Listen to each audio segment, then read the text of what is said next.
Hello friends, कैसे हैं आप सब लोग। आज हम पढ़ेंगे ब्लूम टैक्सोनॉमी का दूसरा पक्ष जो है भावात्मक पक्ष। इसे इफेक्टिव डोमेन कहते हैं। इसमें उन उद्देश्यों को शामिल किया जाता है जिनका संबंध बालक की रुचि और अभिवृत्ति, भावनाओं, संवेदनाओं तथा मूल्य से है। भावात्मक पक्ष मुख्यतः बालक की अभिरुचि और अभिवृत्ति से जुड़ा हुआ है। भावात्मक पक्ष जो है मुख्य रूप से मूल्य, संवेदनाएं, बालक की अभिरुचि और अभिवृत्ति से जुड़ा हुआ है, यानी कि मनुष्य के भावों से जुड़ा हुआ है, भावनाओं से जुड़ा हुआ है। इस भावात्मक पक्ष के उद्देश्यों को 6 वर्गों में विभाजित किया गया है कि जैसे ज्ञानात्मक पक्ष को 6 वर्गों में विभाजित किया गया था, वैसे ही भावात्मक को भी 6 वर्गों में विभाजित किया गया है। इसमें सबसे पहला है अधिग्रहण करना, रिसीव करना, रिसीविंग। इस पक्ष में ये भावात्मक पक्ष का प्रथम और निम्नतर स्तर है। सबसे पहला स्तर है और निम्नतम का मतलब है सबसे स्टार्टिंग वाला है। सीखने वाले को उस सामग्री, विषय वस्तु को ग्रहण करने के प्रति संवेदनशील बनाना, अर्थात वो सीखने के लिए इच्छुक होना चाहिए। जैसे प्रदूषण के प्रभाव को जानने का इच्छुक, यानी कि रिसीविंग करना या अधिग्रहण करने वाले पक्ष में हमें क्या करना है कि बच्चों को सीखने के प्रति, भावों को ग्रहण करने के प्रति संवेदनशील बनाना चाहिए। अर्थ उनको इच्छुक बनाना चाहिए कि वो जो आपको पढ़ाया जा रहा है उसको सीखने के लिए प्रेरित हों। नेक्स्ट है अनुक्रिया करना, रिस्पॉन्डिंग। इसमें विद्यार्थी क्रिया पर केवल ध्यान ही नहीं देता बल्कि नवीन ज्ञान के प्रति क्रिया भी करता है। यानी कि इस अनुक्रिया में विद्यार्थी सिर्फ क्रिया ही नहीं करता बल्कि नवीन ज्ञान की ओर भी बढ़ता है। कार्य करने के साथ साथ उसे नवीन ज्ञान की भी प्राप्ति होती है।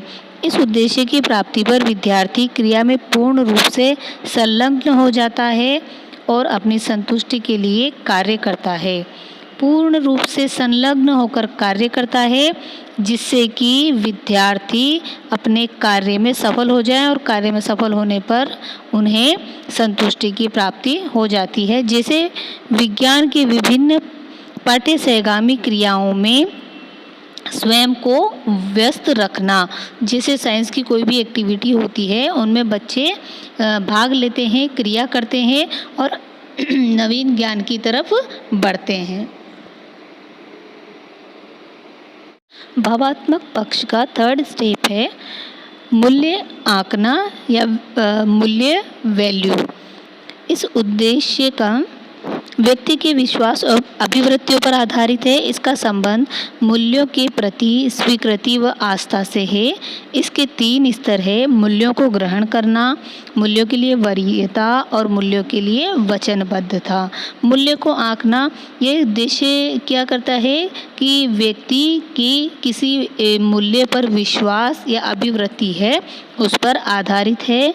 इसका संबंध मूल्यों के प्रति आस्था से है। जैसे कि हमारे जीवन में कई मूल्य हैं, जीवन मूल्य, सामाजिक मूल्य हैं, नैतिक मूल्य हैं। उनके प्रति, किसी मूल्य विशेष के प्रति हम बहुत आस्था रखते हैं।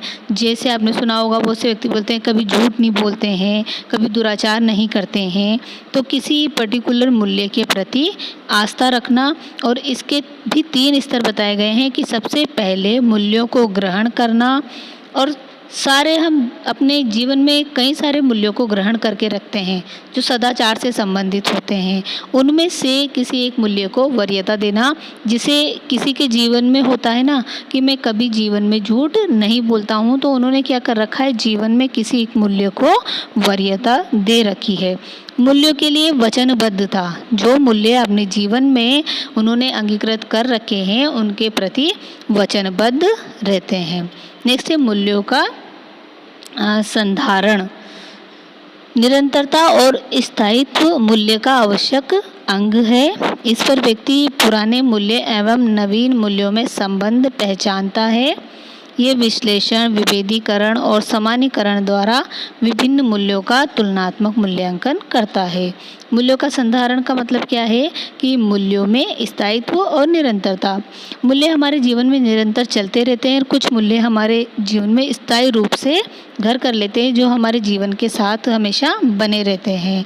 इसमें व्यक्ति पुराने और नवीन मूल्यों में संबंध पहचानता है। जो पहले से उसके जीवन में उसने अपने मूल्य अंगीकृत कर रखे हैं, अपने जीवन में अपना रखे हैं, वो और उसके साथ जो नए मूल्य उसके सामने आते हैं, उनमें वो संबंध बनाने की कोशिश करता है, उनमें संबंध पहचानने की कोशिश करता है और साथ ही साथ विश्लेषण, विभेदीकरण, सामान्यीकरण द्वारा विभिन्न मूल्यों में तुलना भी करता है। विभिन्न प्रकार के मूल्यों का विश्लेषण, संश्लेषण करके उनमें तुलना करता है। नेक्स्ट है मूल्य पद्धति का संगठन या व्यवस्था, ऑर्गेनाइजेशन। इस स्तर पर मूल्यों की एक प्रणाली का निर्माण होता है। व्यक्ति में मूल्य के प्रति अंतर्द्वंद समाप्त हो जाता है और मूल्यों में अंतर संबंध, सामंजस्य स्थापित कर लेता है। अब मूल्यों का संगठन करने की बारी आती है। इस स्तर पर मूल्यों का एक प्रणाली का निर्माण हो जाता है कि जीवन में जो आपकी रुचि, जीवन मूल्य, अभिवृत्तियाँ हैं, उनका एक संगठन स्थापित हो जाता है और मूल्यों के प्रति अंतर्द्वंद समाप्त हो जाता है। इस स्टेज पर आकर के अंतर्द्वंद समाप्त कैसे हो जाता है कि इस स्टेज पर आकर हम इतने विकसित हो जाते हैं कि हम ये पहचान लेते हैं कि कौन से जीवन मूल्यों को अपनाना चाहिए, किसे नहीं अपनाना चाहिए, क्या हमारे लिए सही है। मूल्यों में अंतर संबंध और सामंजस्य स्थापित करना हम सीख लेते हैं। नेक्स्ट है चरित्रीकरण, कैरेक्टराइजेशन ऑफ वैल्यू। यह भावात्मक स्तर के उद्देश्यों के वर्गीकरण में उच्चतम स्थान रखता है। इस पर मूल्यों को व्यक्ति पूर्ण रूप से ग्रहण कर चुका होता है और उसका व्यवहार उसी के अनुरूप नियंत्रित हो जाता है। जैसे किसी कठिन से कठिन कार्य में सफलता प्राप्त करने का आत्मविश्वास। अब इस स्टेप में क्या होता है कि किसी भी मूल्य को व्यक्ति अपने जीवन में आत्मसात कर चुका होता है, पूर्ण रूप से उस मूल्य को ग्रहण कर लेता है और उसका व्यवहार उसी के अनुरूप नियंत्रित होता रहता है। जैसे किसी कठिन से कठिन कार्य में सफलता प्राप्त करने के लिए आत्मविश्वास।